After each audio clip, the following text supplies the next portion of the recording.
السلام علیکم۔ اشفاق اسحاق سبتی آپ کے سامنے موجود ہے، اور میں آپ کا وہی جانا مانا اور پہچانا باخبر سویرا کا ہوسٹ ہوں، جس کو آپ ہنستے مسکراتے ٹی وی اسکرینز پر دیکھتے تھے۔ آپ یقین کیجئے کہ 16-17 سال کی محنت کے بعد میں اس مقام پر پہنچا تھا۔ میں نے کبھی کسی سیڑھی کا استعمال نہیں کیا۔ اپنی پروفیشنلزم، اپنی محنت، اپنی مستقل مزاجی سے میں یہاں تک پہنچا تھا، اور ظاہر ہے کہ جو آپ لوگوں نے اس دوران مجھے محبت دی یا قبولیت دی، میں اس کا شکر گزار ہوں۔ لیکن آج جس معاملے پر میں بات کرنے کے لیے، یا آج جس طرح آپ دیکھ رہے ہوں گے کہ میں دل گرفتہ ہوں، یا میں پریشان ہوں، یا میں اس طریقے سے آپ کو وہ کہتے ہیں کہ صحیح حال میں نہیں دیکھ رہا، تو اس کی وجوہات پر بات کرنے کے لیے میں آپ کے سامنے موجود ہوں۔ اور میں اس بات پر ظاہر ہے کہ آپ لوگوں سے معذرت خواہ ہوں کہ وہ کہتے ہیں کہ کسی بھی معاملے پر موقف ہونا بہت ضروری ہے۔ ہمیشہ کسی بھی اسٹوری کے دو رخ ہوتے ہیں، کسی بھی تصویر کے بھی دو رخ ہوتے ہیں، سائڈز ہوتی ہیں اسٹوریز کی بھی۔ میری اہلیہ کے ساتھ جو جھگڑا ہوا، جو ہمارا ایک نجی معاملہ تھا، جو میاں بیوی کا معاملہ تھا، ہمارے پاکستان میں کتنے گھر ایسے ہیں کہ جہاں پر میاں بیوی کا جھگڑا نہیں ہوتا،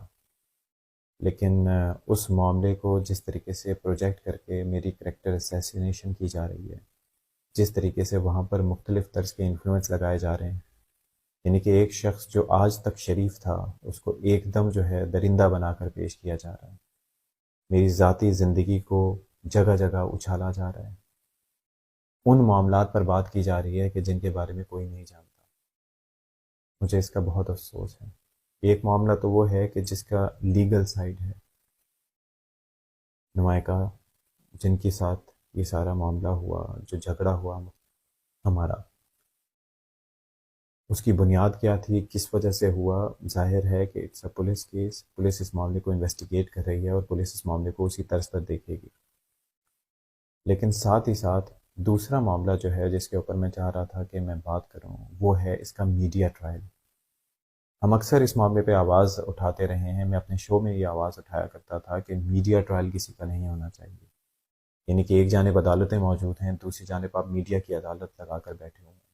اور اس کے اندر صرف یک طرفہ ورژن لے رہے ہیں۔ میرے رشتے کے اوپر آواز اٹھائی جا رہی ہے، یعنی کہ زارا سے جس طریقے سے مبینہ طور پر یہ کہا جا رہا ہے کہ ان سے میرے یہ رشتہ پکڑا گیا، یا میرے ساتھ وہ پکڑی گئیں، یا کچھ اس طریقے کی بات کی جا رہی ہے۔ بھائی زارا انصاری صاحبہ سے میرا تقریباً جو ہے وہ 1.5 پونے 2 سال کا بچہ ہے۔ ان سے شادی کو تقریباً 3 سال کا عرصہ ہو چکا ہے۔ اس تمام عرصے میں یہ جو خاتون ہیں، یہ اس بارے میں بالکل علم رکھتی تھیں، اور ان کی رضامندی بھی تھی۔ اسی وجہ سے وہ میرے پاس رہ رہی تھیں۔ اگر ایسا نہ ہوتا تو ان کے پاس بھی خلا کا آپشن موجود تھا، لیکن وہ میرے ساتھ تھیں۔ معاملہ صرف یہ ہے کہ میں نے ہمیشہ یہ کوشش کی کہ ان کو زیادہ فیسیلیٹیٹ کیا جائے، ان کو زیادہ سے زیادہ، کیونکہ ظاہر ہے کہ میرے بچوں کے ساتھ وہ رہ رہی تھیں، تو ان کو ہر معاملے میں زیادہ وہ کہتے ہیں فوقیت دی جائے۔ لیکن چھوٹی چھوٹی چیز پہ ایشو کرنا، چھوٹے چھوٹے معاملے کو ہائی لائٹ کرنا، اور بار بار اس بات کا تقاضا کرنا کہ میں اپنی تیسری بیوی کو طلاق دے دوں، یہ کسی طور پر بھی جسٹیفائڈ نہیں تھا۔ یہ جسٹیفائیبل نہیں ہے، بلکہ یہ بلیک میلنگ کے زمرے میں آتے ہیں۔ خیر، یہ معاملہ تو اپنی جگہ وہاں پر چل رہا ہے، یعنی کہ عدالتیں اس معاملے کو دیکھیں کہ ہمارے ملک کی عدالتیں آئی ایم شور کہ آزاد ہیں اور مجھے انصاف ملے گا۔ لیکن دوسری جانب یہ رابعہ انم صاحبہ جس طریقے سے پرسنلی ہر چیز میں کرٹیسائز کر رہی ہیں، پرسنلی ایک ایک چیز کو ہائی لائٹ کر کر کے، اور خاص طور پر مجھے ابھی سے ہی انہوں نے مجرم گردان کے، مجھے وحشی درندہ بھیڑیا اور نہ جانے کیا کیا ثابت کرنے کی کوشش کر رہی ہیں۔ تو ان سے میں بس یہ کہنا چاہوں گا کہ آپ تو میری کولیگ تھیں، آپ کے ساتھ ایک بڑا کولیگ، آپ نے ساتھ کام نہیں کیا، لیکن ایک احترام کا رشتہ تھا، دوستی میں نہیں کہوں گا لیکن ایک احترام کا رشتہ تھا، ایسے ہی جیسے فیلڈ میں رہنے والے دو لوگ ایک دوسرے کا احترام کرتے ہیں۔ لیکن آپ نے اس تمام تر صورتحال میں ایک بار بھی کسی میسج کے ذریعے، کال کے ذریعے میرا موقف جاننے کی کوشش نہیں کی، بلکہ ایسی چیزیں فیبریکیٹ کر کے آپ میری پہلی شادی سے متعلق، آپ میری باقی نہ جانے کون کون سی چیزیں جن کے بارے میں آپ کے پاس کوئی شواہد بھی موجود نہیں ہیں، اور آپ اپیرنٹلی یا اس طرح کے الفاظ یوز کر کے مجھے ملائن کرنے کی کوشش کریں گے، جس کی وجہ سے میں نہایت مینٹل سٹریس میں ہوں۔ میں اس وقت شدید ذہنی دباؤ کا شکار ہوں۔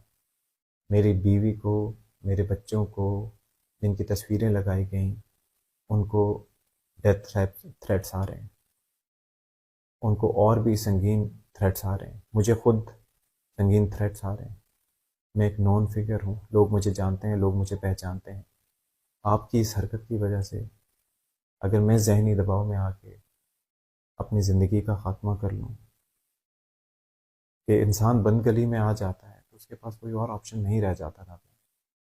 یا پھر جن لوگوں کو آپ پرووک کر رہے ہیں یا جن لوگوں کے سامنے آپ اپنی عدالت لگا کے اور اس میں خود ہی جج بن کے آپ یہ کام کر رہی ہیں، اگر ان کی جانب سے کوئی ہم پر کسی نوعیت کا حملہ کرے یا ہماری جان کو نقصان پہنچانے کی کوشش کرے، یا میرے بچوں کو جو کہ اب اسکول نہیں جا پا رہے ہیں کیونکہ وہ شدید خوف میں مبتلا ہیں، وہ ٹراماٹائزڈ ہیں، اگر ان کو کوئی خطرہ ہوتا ہے، میری ماں کو کوئی خطرہ ہوتا ہے، میری بیوی کو کوئی خطرہ ہوتا ہے، تو اس کا ذمہ دار کون ہوگا؟ اور اس کے ساتھ جب جو میرا گھر بسا بسا گھر تھا اس کو برباد کرنے کی جو کوشش ہو رہی ہے، نمائکہ سے جو میرا بیٹا ہے ازلان، 1 ہفتے سے زائد ہو گیا میں نے اس کی شکل نہیں دیکھی، میں تتر بتر، بالکل وہ در بدر ہو چکا ہوں اس سارے معاملے میں۔ بتائیے اس سارے واقعے سے میں نے کیا حاصل کیا؟ میرے پاس پانے کے لیے کچھ نہیں، کھونے کے لیے سب کچھ